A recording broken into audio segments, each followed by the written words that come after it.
Good morning, good afternoon, good evening. My name is Fred Starr. I'm chairman of the Central Asia-Caucasus Institute in Washington and Stockholm. I'm filling in for Dr. Svante Cornell, and also joining me from the Institute will be Dr. Mamuka Tsereteli, our economist. We are honored to have a report this morning on the regional economic outlook for Central Asia and the Caucasus.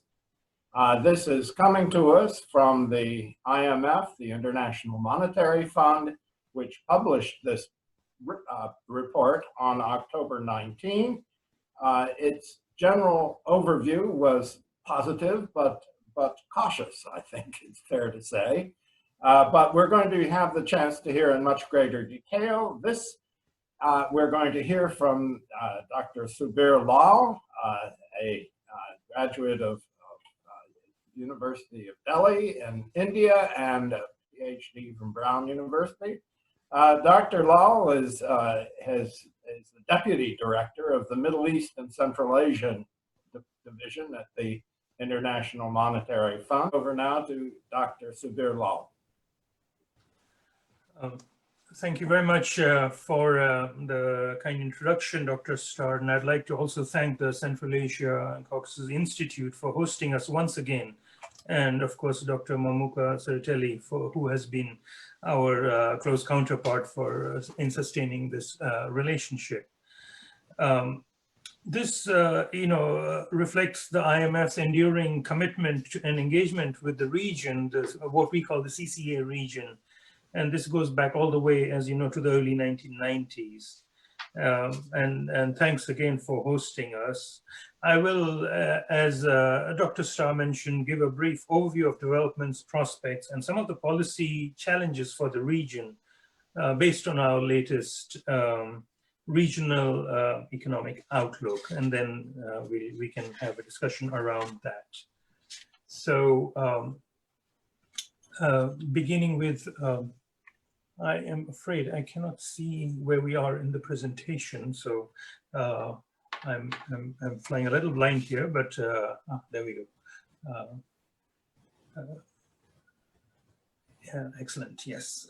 So this will be, as I mentioned, on the regional economic outlook for the region. Next slide, please. Now, as you know, this global pandemic is now in its 10th month. And as elsewhere, including and also for the CCA region, the initial shock was sharp and sudden. And since there was so much unknown about the pandemic, the shutdowns were also severe right away. And this caused a collapse in activity, but slowly economies reopen and conditions are gradually improving because of that. Next slide, please. Now, as you can see in this set of charts here, the region put in place very stringent measures to contain the spread of the virus, which together with favorable demographics have helped save lives. Now, on the leftmost chart, you'll see something called MCD, and that reflects what a grouping in the IMF we have, which is the Middle East and Central Asia region, which covers Middle East, North Africa, and Central Asia. That's just a grouping we have. And CCA is the countries we're discussing today, the Caucasus and Central Asia. So we use the greater MCD region as a benchmark since we are in the same organizational unit. And that helps us compare and contrast the two sub-regions in a way. So you can see that based on the stringency index, things were initially tightened right away and then have been loosened. And you can see in some cases, there's been a renewed tightening reflecting the recent ongoing surge in cases.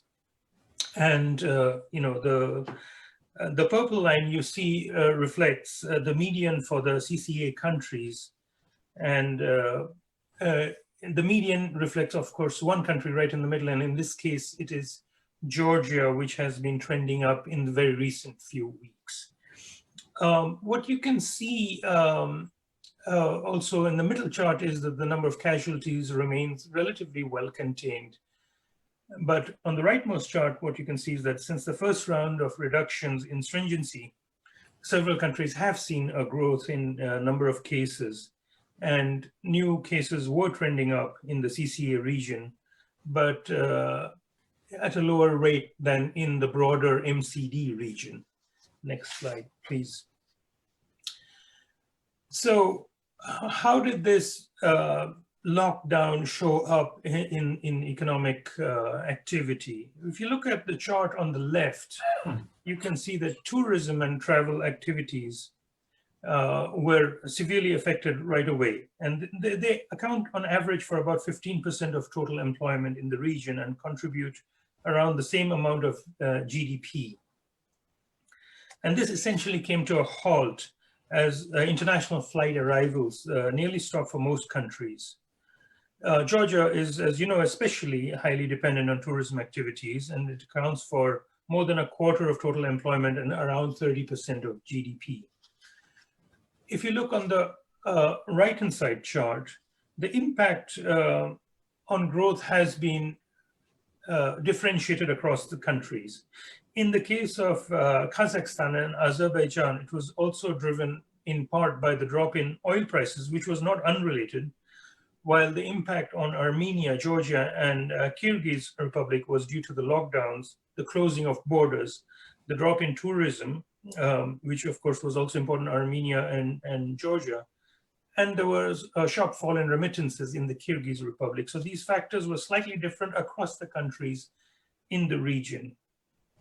And we expect the current account balance to deteriorate on the back of the drop of oil prices in the case of Turkmenistan, Azerbaijan, and Uzbekistan, and because of the decline in remittances in Tajikistan and the Kyrgyz Republic, and of course due to tourism in Georgia and Armenia.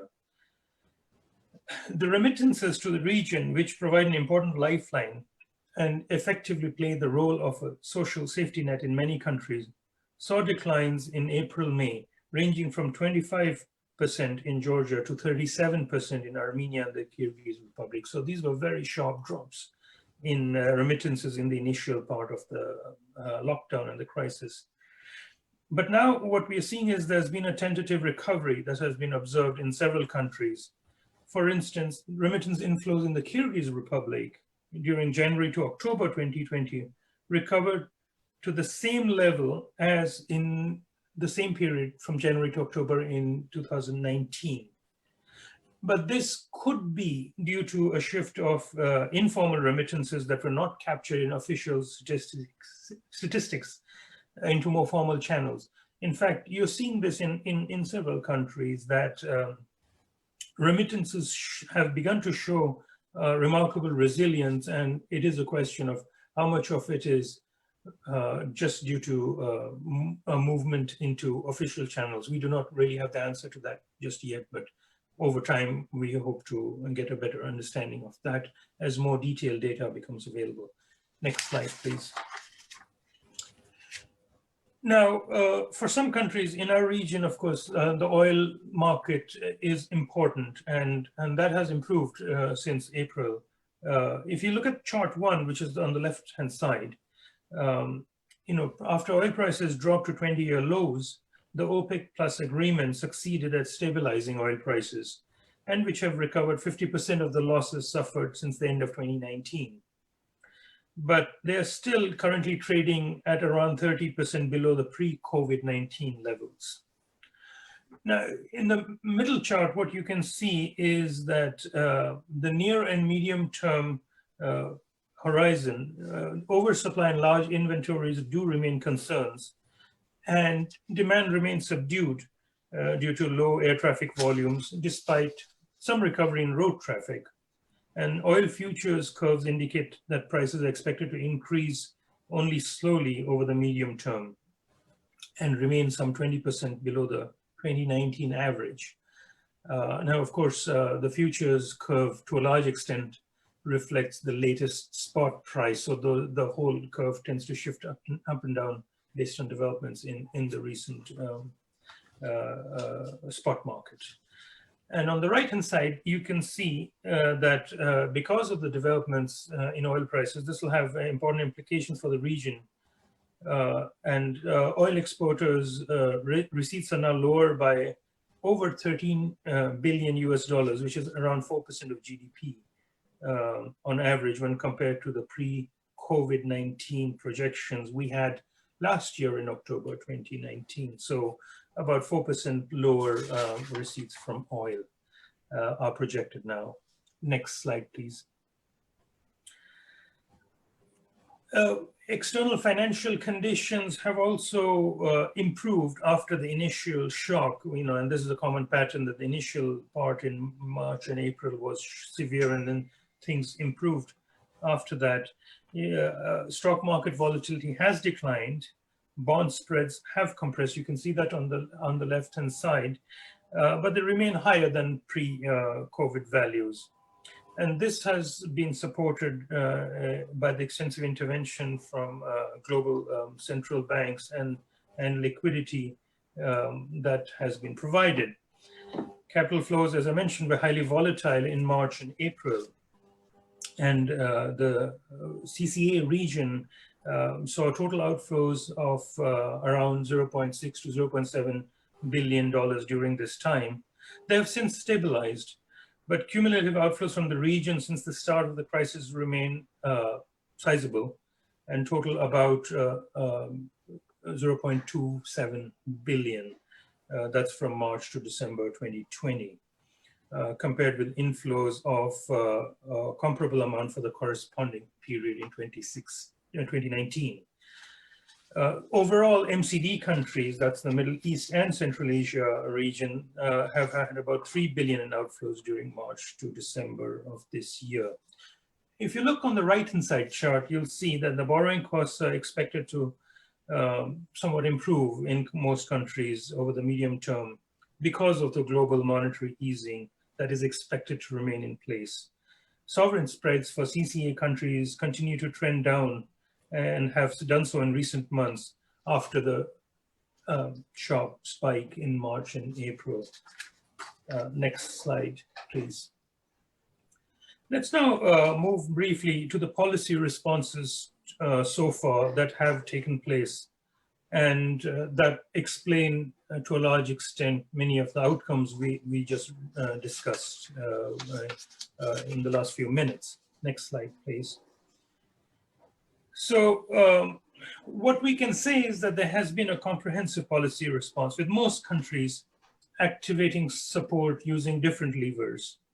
In the oil importing countries in the CCA region, the size of the fiscal support was comparable to other emerging market and developing economies, what we call EMDEs. And that was around 3.5% of GDP. Whereas for all EMDEs, that comparable number was 3.3% of GDP, so roughly the same in terms of fiscal support. Most oil importers in the region focused on increasing health spending and targeted social transfers, which were directly addressing the impact of the pandemic on the population. I should mention, by the way, that the header on this chart is actually not the correct one. And overall, what it should say is that the size of the fiscal responses has varied in the CCA countries and has been limited in some cases. And this has reflected the fact that there have been already strong health systems in some countries and limited fiscal space in others. And that's why the response has varied. In oil exporting CCA countries, the responses have been higher, around 3.8% of GDP on average. And so this is higher than emerging market and developing economies in general. And this reflects, of course, the fact that they had more fiscal space to begin with. And most oil exporters centered their efforts on temporarily reducing various taxes, extending tax payment deadlines, increasing quasi-fiscal activities, and providing loans. Next slide, please. Now, moving on to the financial sector, what you can see from, and the monetary policy, what you can see from chart 1 is that the majority of central banks cut their policy rates, as in fact did worldwide central banks. Cuts were especially large in Tajikistan by about 200 basis points. Uzbekistan, Georgia, and Armenia cut their policy rates by 100 basis points. Now, the Kyrgyz Republic, you see, increased its policy rate, but this was at the very early stage of the crisis and not since then. So this data, since it covers the whole period, seems to show an increase, but in fact, in the case of the Kyrgyz Republic, it was very early on. Now, in addition, if you look at the middle charts, 3 of the region's central banks supplied additional liquidity into the banking system. But this was relatively small at about 1% of GDP in total, an average of 0.4% of GDP compared, and much less than comparably in the whole universe of emerging market and developing economies. Some countries also eased counter-cyclical capital buffers and liquidity requirements, Kazakhstan and the Kyrgyz Republic, for example, and lowering capital adequacy requirements, which was the case in Kazakhstan. In some countries, loan classification and provisioning rules were relaxed, including in Kazakhstan and the Kyrgyz Republic. And in addition, a slew of instruments had also been deployed to boost lending, including cutting reserve requirements, allowing the restructuring of loans, for instance, in Tajikistan, introducing repo arrangements, providing funding for lending and loan guarantees, lowering the cost of refinancing, for example, in Armenia, Georgia, and Kazakhstan, and opening bilateral swap lines with the central banks of their major trading partners, as was the case in Azerbaijan. On the rightmost chart, what you can see is that there were targeted measures to support SMEs in a number of countries. And these were focused on moratoriums on debt repayments and the provision of loan guarantees. Next slide, please. Let's now turn to the outlook and based on the developments and policy responses so far. Next slide, please. So what we project for the Caucasus and Central Asia region right now is a contraction of slightly over 2% in 2020 and rebounding to a growth of almost 4%, 3.9% in 2021. This is a sizable turnaround after a year of strong growth in 2019. You might recall that in 2019, the actual growth outturn was at about 4.8%. Now, of course, since this is an evolving situation with the pandemic, all these things have a high degree of uncertainty around them, and it's based on certain expectations of a recovery and from the decline of the spread of the virus. Now, the weakness in the CCA is largely driven by oil importers, which have had a contraction of 5% or projected to have a contraction of 5% in 2020, after growing around 6.1% in last year in 2019. And this reflects the larger than expected economic impact from lockdowns, weak trade, a collapse in tourism activity in a few countries, and the sharp drop in remittances, the factors that I spoke about earlier. The region's oil exporters are also projected to experience a downturn of around 1.6% in 2020. The region's rapid and strong crisis response, for instance, in Azerbaijan and Kazakhstan, and smaller oil production cuts under the OPEC Plus agreements, and more diversified economies have provided a cushion to growth. In addition, non-oil commodity producers benefited from the increase in gold prices, and that was the case in Kazakhstan and Uzbekistan, and favorable weather and price liberalization boosted agricultural output in Uzbekistan. Next slide, please. Turning to the external position, what you can see in chart 1 is that in the case of CCA oil exporters, the current account deficit is expected to widen from 0.9% of GDP in 2019 to 3.3% in 2020.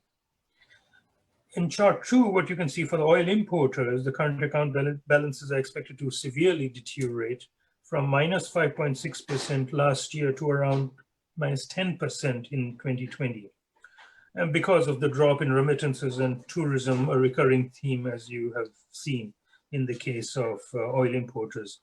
Despite import compression, the overall external balances are expected to deteriorate. Despite this, what you can see from the rightmost chart is that Projected reserve coverage will remain adequate for the region at about 10 months of imports for the oil exporters and 5 months of imports for the oil importers. Next slide, please. Turning to the fiscal side of things, what you can see in chart 1 is that the strong fiscal response from all countries have resulted in the largest synchronous fiscal easing in oil importers and a significant one in oil exporters as well.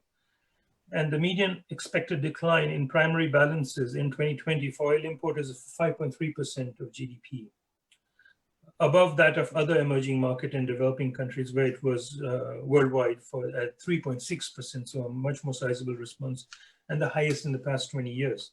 For oil exporters, the average non-oil primary balance as a share of GDP is minus 8.6% of GDP. And the median primary balance is minus 7.2%, which is the highest in the past 20 years. Given the higher spending needs, together with the lower revenues caused by the declines in energy prices and the impact of lockdowns, the fiscal positions have weakened in the region, and government debt ratios are expected to rise markedly for the region as a whole. In 2020, and you can see that in the middle chart, in 2020, the highest increases in government debt to GDP ratios are expected in the CCAOI importers at about 12 percentage points in the median. And this is primarily driven by higher primary deficits and the automatic debt dynamics, especially the contributions from negative real GDP growth and the depreciation of exchange rates in some cases. On the right-hand side, in chart 3, you can see that the combination of high initial debt stocks before the pandemic and rapid debt accumulation since then is expected to push debt above 60% of GDP in 2 countries, the Kyrgyz Republic and Armenia, in the region. And these expected dynamics will increase government debt to elevated levels over the medium term in several countries. Within the CCA region, median government debt in oil exporters is about 31% of GDP, and in oil importers, about 56% of GDP. That's our projection for 2025. And this reflects the ability of the CCA countries to reduce the debt over the medium term due to automatic debt dynamics and fiscal adjustments under a policy reform scenario. Next slide, please. So, what are the remaining policy challenges in this environment? In the next section, I'll briefly touch upon some of these issues. Next slide, please. If we compare conditions now to prior to the global financial crisis in 2008-2009, the fiscal stance, and you can see that from the left-hand side chart, was worse for oil exporters in the CCA and slightly improved for the oil importers in the CCA region. Oil exporting countries in the region averaged fiscal surpluses of 5.5% of GDP in 2008, but average deficits of 0.7% of GDP this time around. Oil importing countries averaged deficits of 1.98% in 2008, almost 2%, but average deficits of 1.4% in now. If you look at the middle chart, debt to GDP, due to this, rose from 20% in 2006 to 35% by 2019, last year. For oil importing countries, it is estimated that debt would rise over 10% of GDP this year to close to 60%. If you look at the rightmost chart, given the pre-existing conditions and the COVID impact, most CCA countries are assessed to still have some fiscal space to support the recovery. Kazakhstan, for example, has ample buffers. And although many countries in the region would see their real GDP contract by 5 to 6% this year, as I mentioned earlier, and this can put pressure on debt sustainability in cases if additional fiscal stimulus is provided to support growth. Next slide, please. Turning to the financial sector, the financial system of most countries entered the crisis relatively strong. If you look at the leftmost chart, what you can see, and is that, and the presentation will of course be available so you can look at it more closely later on, but I wanted to quickly go through the narrative so that we have time for discussion. Banks in the CCA region entered the crisis with reasonable buffers.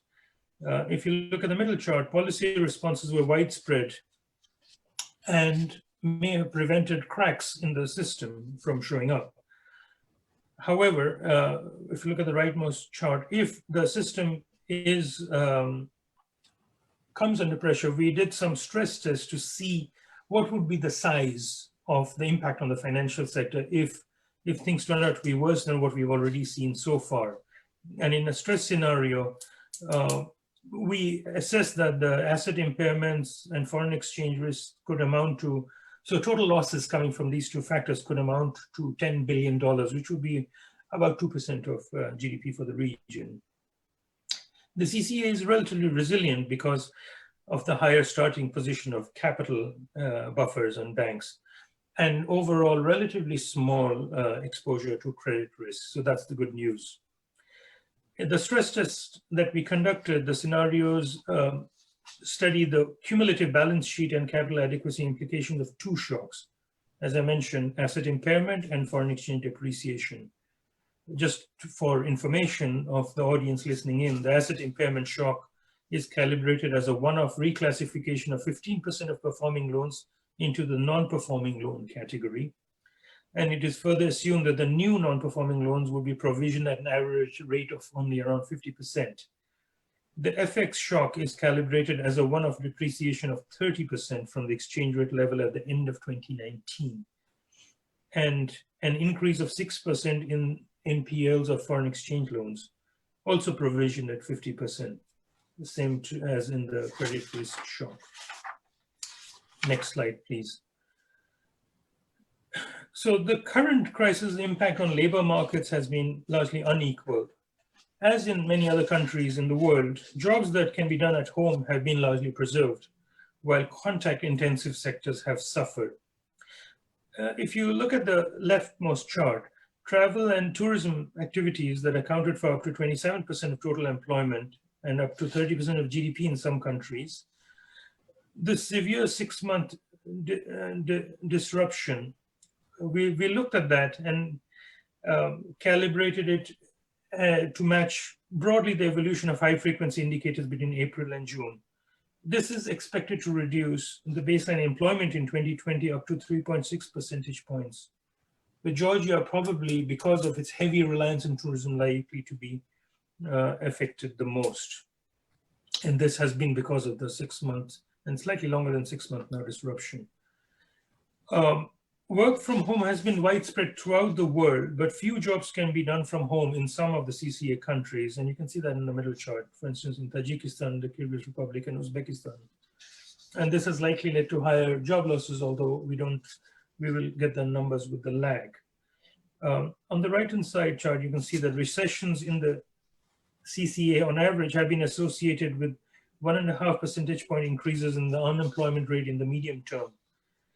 And we did a comparison of this and using as a benchmark labor panel data surveys from the Middle East region, for instance, in Jordan and Egypt.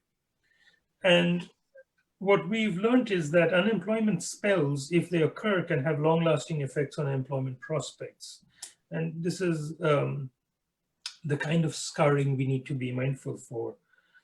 And those who are unemployed are about 9 to 14% more likely to remain unemployed or out of the labor force 6 years later. So this is really going to be an important policy challenge going forward to prevent this kind of scarring. Next slide, please. So as the pandemic evolves and the economies start recovering, policymakers will need to remain nimble and the priorities will need to shift. Next slide, please. How countries should continue their immediate responses and transition to supporting the recovery will depend largely on each country's policy space and whether a country is a service-intensive economy. Because, as we know, those have been especially hard hit by the pandemic. All countries need to continue to strengthen their health systems, but countries that do not have fiscal policy space would have to do so through expenditure reallocation away from other areas. For service-intensive economies, special attention will have to be given to hard-hit sectors and populations. As long as space allows, as long as inflation is under control, monetary policy should, of course, remain supportive. And as the recovery takes hold, those with fiscal space could attempt to stimulate demand, while those without would have the harder task of prioritizing spending and pushing through reforms. For service-intensive countries, difficult decisions need to be made on when support for sectors permanently crippled by the pandemic should stop and reallocation efforts begin. Next slide, please. So what's the way to build back stronger?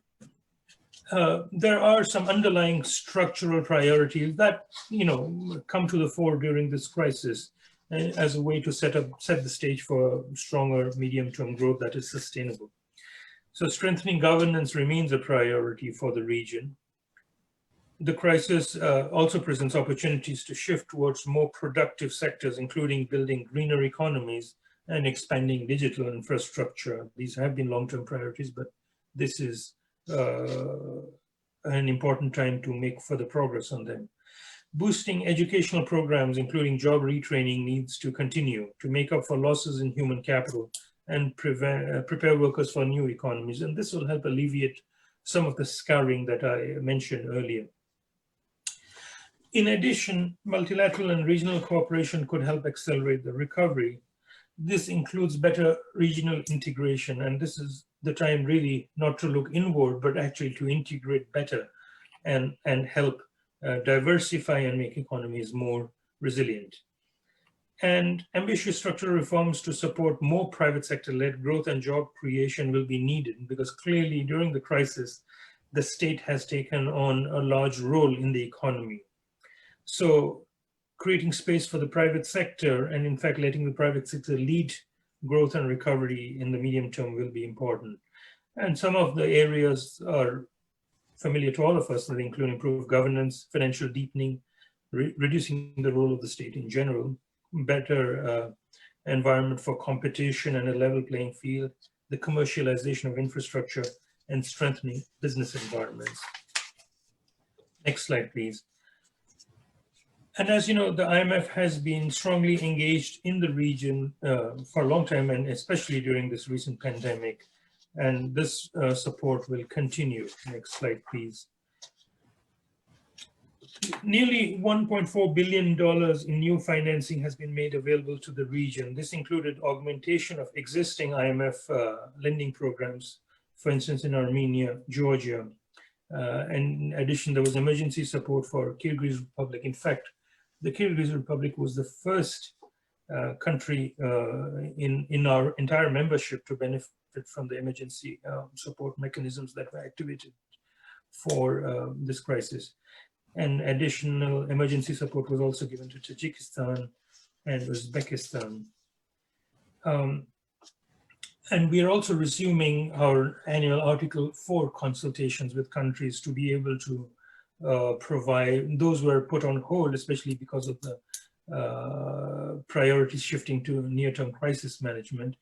But the Article 4s can provide a good context for discussion of medium-term priorities and also how to calibrate the exit from support policies once the recovery is firmly established.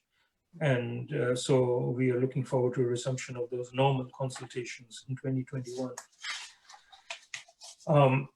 Thank you.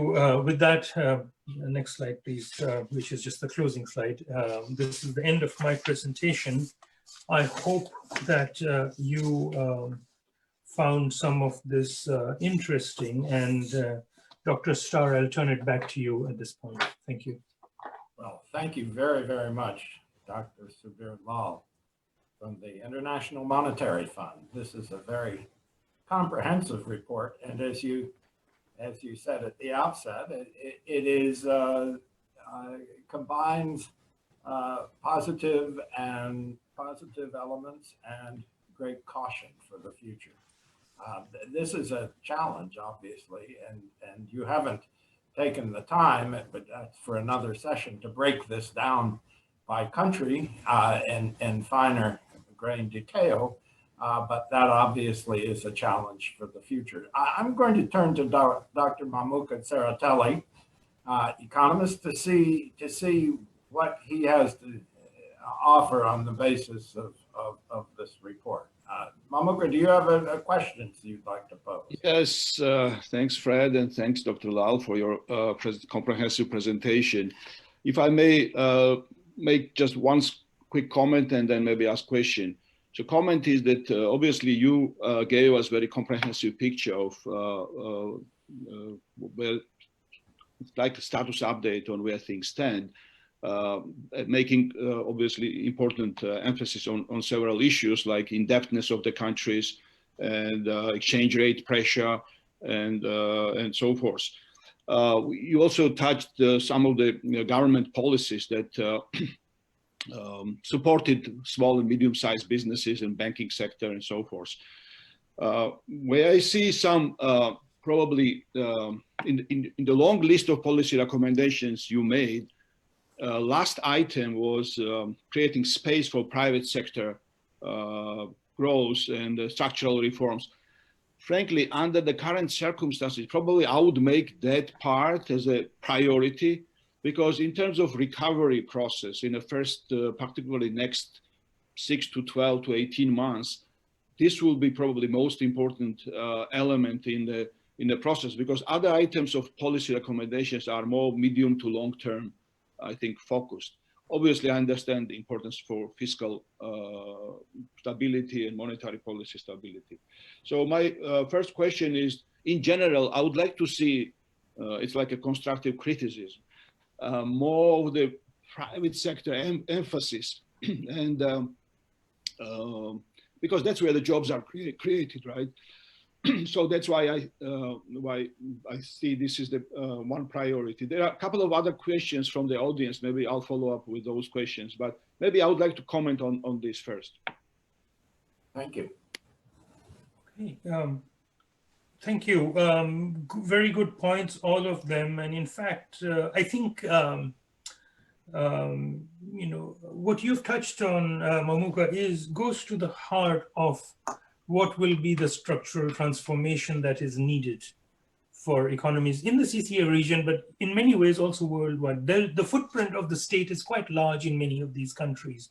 And to some extent, that reflects a historical legacy. But as you yourself mentioned, and I mean, we couldn't agree more with that, most of the jobs that are created, and not just in you know, emerging and economies, for instance, but also in the United States, come from small and medium enterprises and newer companies. They are the ones that create new jobs and new growth opportunities. And of course, they need to be set up, created, and eventually given room to grow. So creating a level playing field and reforms that allow for the creation of such new companies, and also for you know, allowing innovation and being able to access finance, being able to have the right access to the workforce are critical.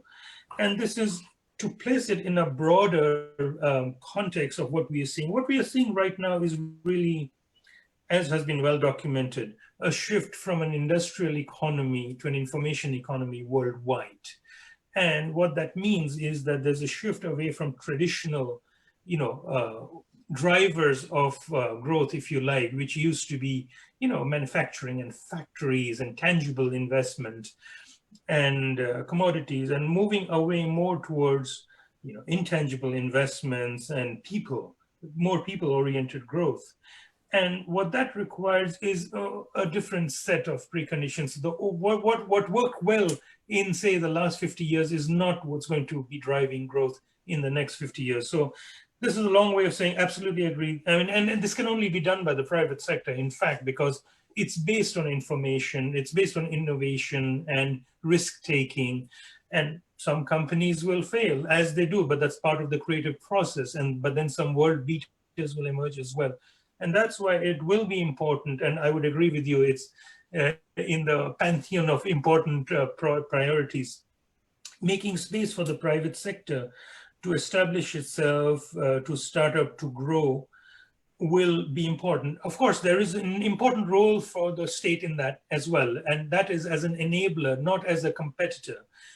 And to enable by providing the right public infrastructure as needed, providing the education and skill set, the social safety nets, all the things that will make the labor force, one that these companies can employ, and also helping access to finance. So let me stop here, but as you can see from my rather enthusiastic response, I think you touched on exactly the right issue. Thank you. Your response presents a real challenge. The phrase "room to grow," my goodness, who has to provide that room? It means getting the state out of the way, above all, and that's a formidable task. Let me turn to Dr. Tsereteli and see if there are more questions from our worldwide audience. Yeah, one brief comment that you're absolutely right, but creating the, states are still controlling lots of assets in those countries, and probably one of the first steps to make in order to attract foreign direct investment and much needed capital is privatization and get rid of some of the state assets and transfer them to more productive forces like market forces. But there's a question about, you haven't mentioned Turkmenistan at all. And we assume that there is no data about Turkmenistan, or if you can comment a little bit about what we know about that country, and from your perspective, what can we say about that? Let me start with the second question first on Turkmenistan. Obviously, on country-specific issues, I would be happy to direct them to the relevant country teams. But in general, what we do know is that in terms of the health impact of the crisis, it's been relatively well contained. And so that's why if you look at least the official GDP data, you don't see as sharp a contraction as in many of the other regions. But beyond that, information is a bit, comes with a lag, of course. So I would be happy to direct the person to the relevant team for further details. But in general, it has, the lockdowns seem to have been quite effective in limiting the spread of the virus in the country. Coming back, Dr. Tsereteli, to the privatization issue, I wanted to maybe make a comment as well, which is that, and I think this also goes to Dr. Starr's point, one does need to reduce the footprint of the state and change its role from being in the economy to being a facilitator or an enabler. And of course, when privatization is always an issue that can raise emotions, and the question is, how is it done? If converting a state monopoly to a private monopoly will probably not be particularly helpful. It has to be in the right environment where, in fact, because ultimately, what are we looking for? We are looking to increase the rate of growth of country. That means a more efficient use of the limited economic resources. And to improve efficiency, competition, and I did mention one of the points was the competitive environment, that, if you have a private enterprise, it needs to operate in a competitive environment where it feels it needs to innovate, it needs to become more efficient, because otherwise you could end up with an oligopolistic market structure, which doesn't look that different inside, but except on the surface in terms of who owns it. So how it is done will be important. And that needs to, of course, go together with the ability to create new companies as well. Over to you. Is your advice on this point any different than what it would have been 20 years ago? Well, we have learned a lot about things like, we've learned it, worldwide from countries, and we've gone 20 years of, looking at how privatizations are done, how auction mechanisms have been developed and all. I think what we have learned, we as the community of economists worldwide, is that, yes, how it is done matters as much as what is done. So privatization is necessary but not sufficient to get higher job creation and employment. It needs to come with a supportive environment that makes sure that it's in a level playing field, and it does not just create undue advantages for existing incumbents. So yeah, indeed. I mean, we hope we all learn and evolve as we grow. And that would be one of the lessons, which is that what we want to do is use it as an opportunity to create, reduce barriers to entry and exit, and to create a more level playing field.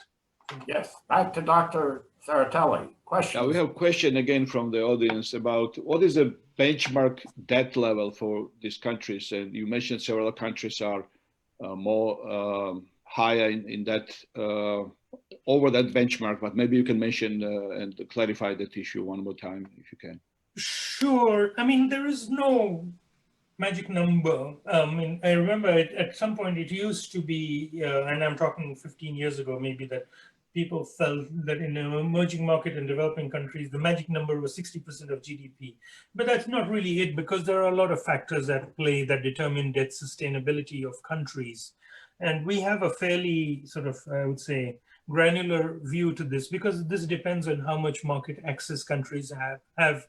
The split between domestic currency debt and for debt denominated in hard currency, and of course, you know, the fiscal flexibility that countries have. So there's no real right number, but you know, in general, for emerging market and developing countries, what one can say is that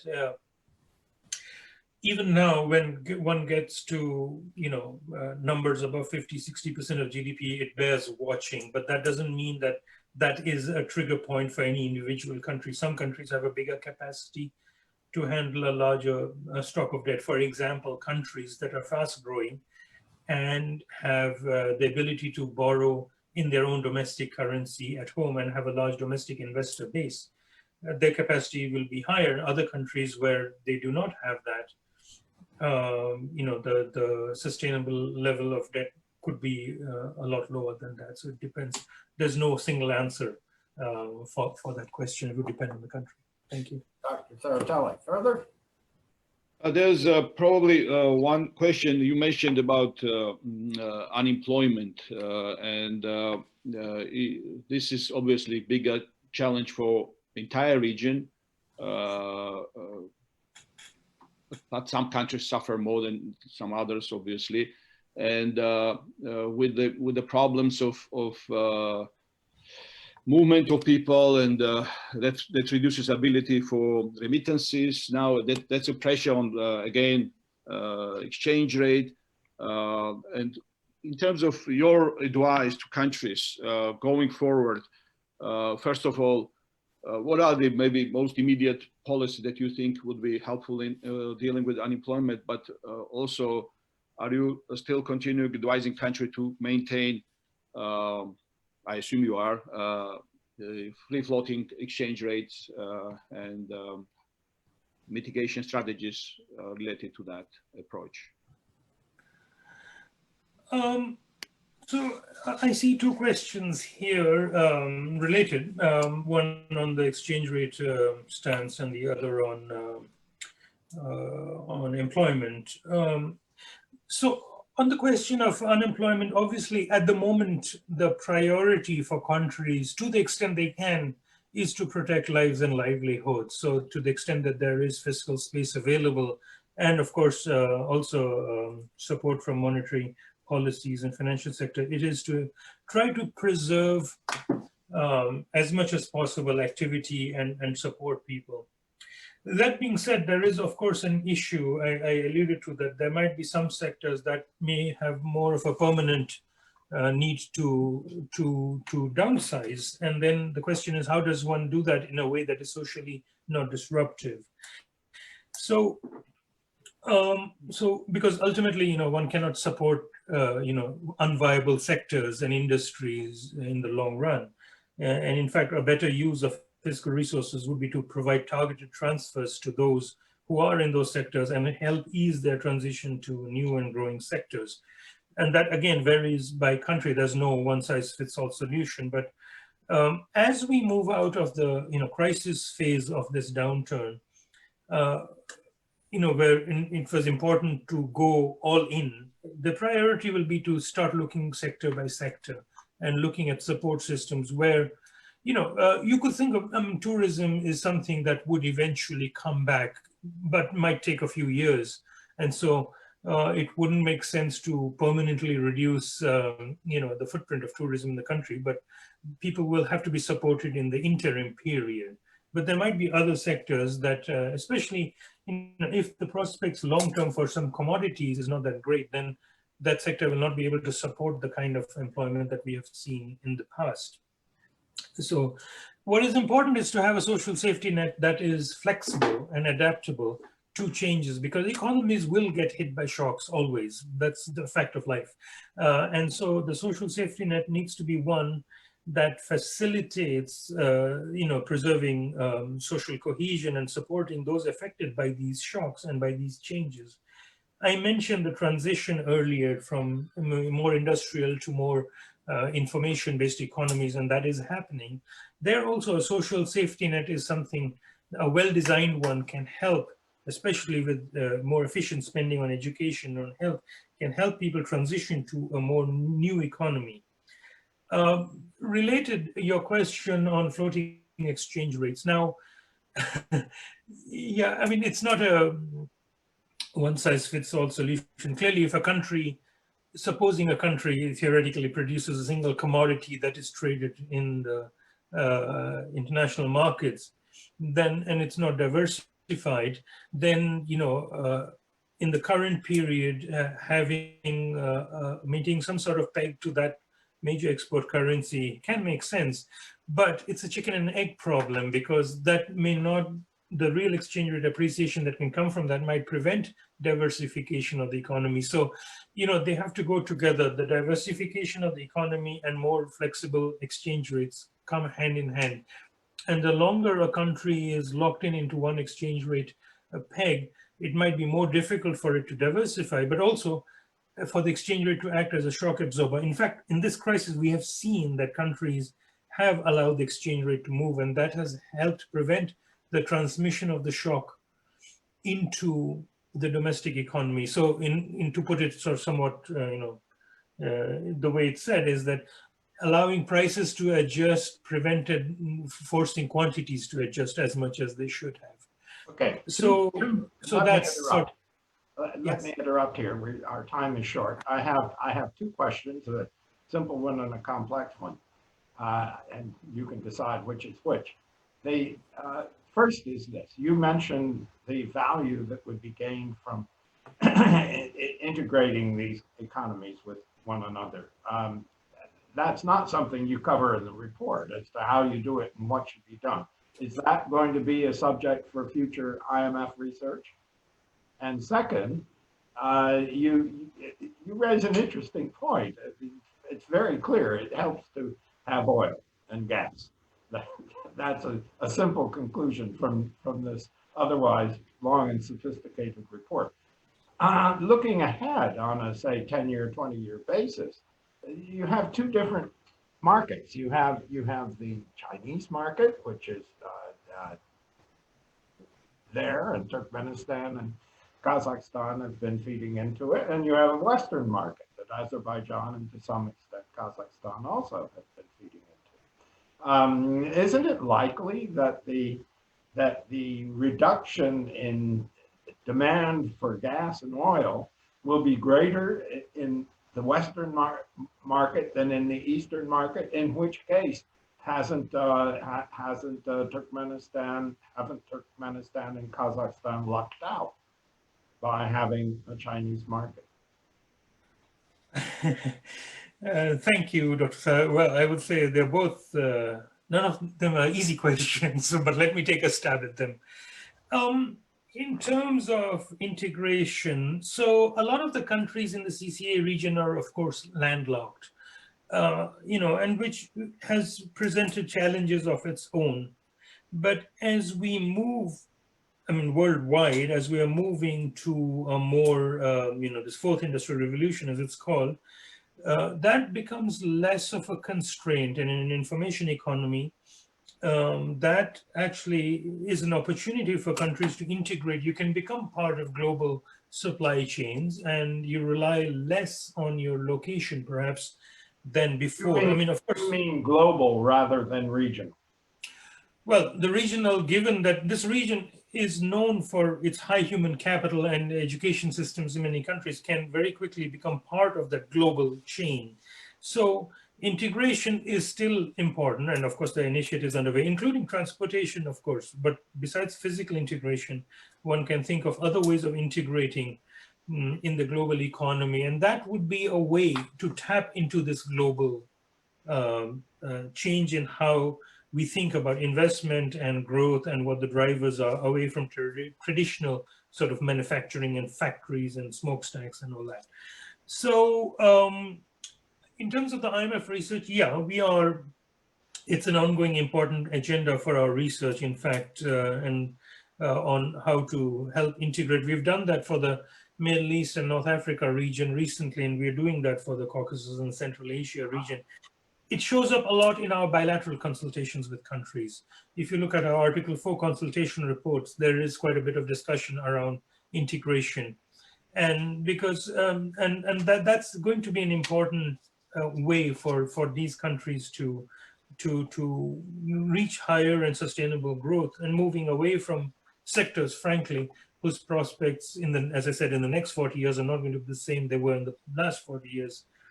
So integration and diversification will be key. Now that comes to a related question of oil and gas. Well, the IMF came out, my colleagues in the MCD department and research came out with I thought, an important study back in February on oil and natural resources in a connected way. But let's focusing on oil.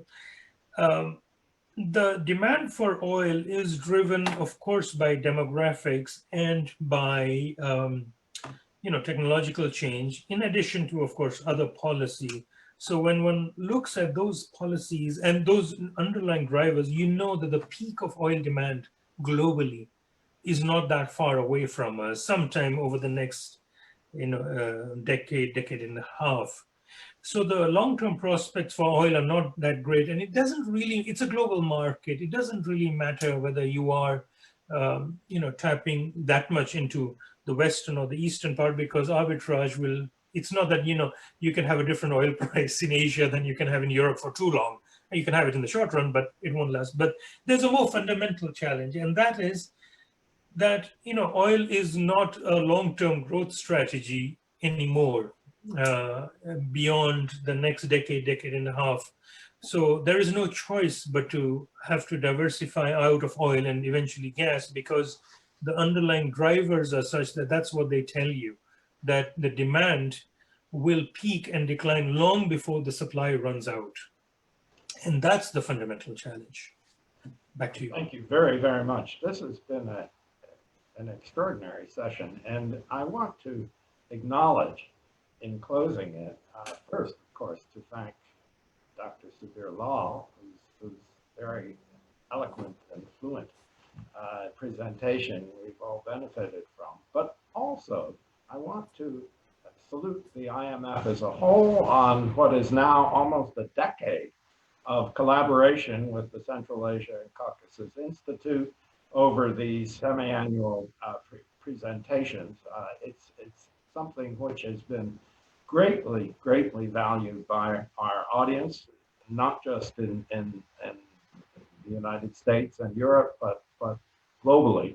And we just thank you very much, and thank your colleagues for doing it. Well, we've had, ladies and gentlemen, a report which in its own terms is positive but cautious. It seems to me that is a very upbeat report under these circumstances. It's not every day that we can get an upbeat report on the economies of Central Asia and the Caucasus, but obviously, as your paper indicates so clearly, a paper, by the way, which will be available both through the IMF and through our own two websites, CACI Analyst and the Silk Road Studies org. The paper makes very clear that they've done some very smart things in this region, and that they must do some more very smart things if they're going to march ahead in a very different environment in the future. And that is, I think, one of the main conclusions I take from your interesting presentation, namely that there's no returning to the status antiquae. It's going to be a new world, and you've got to make your adjustments now. And the key to these will be, in your words, creating room to grow. So thank you very much, Dr. Lall, and thank you, Dr. Serratelli, and all our audience, present and future, for this session. We will be announcing further sessions very shortly, and we wish you happy holidays. Thank you very much. We value this partnership as well. And indeed, we think, one should read it optimistically. There are things policymakers and all of us can do that will help going forward. So nothing is inevitable and everything is within our choices. So we agree with you. I think one has to be optimistic, and there are things that can be done. Thank you again, Dr. Starr, and of course our good friend, Dr. Serratelli, and everybody else at CACI. It's one of our important partnerships in the region. We value it highly, and I hope to be back again 6 months from now with the next report. Bravo. Thank you. Thank you.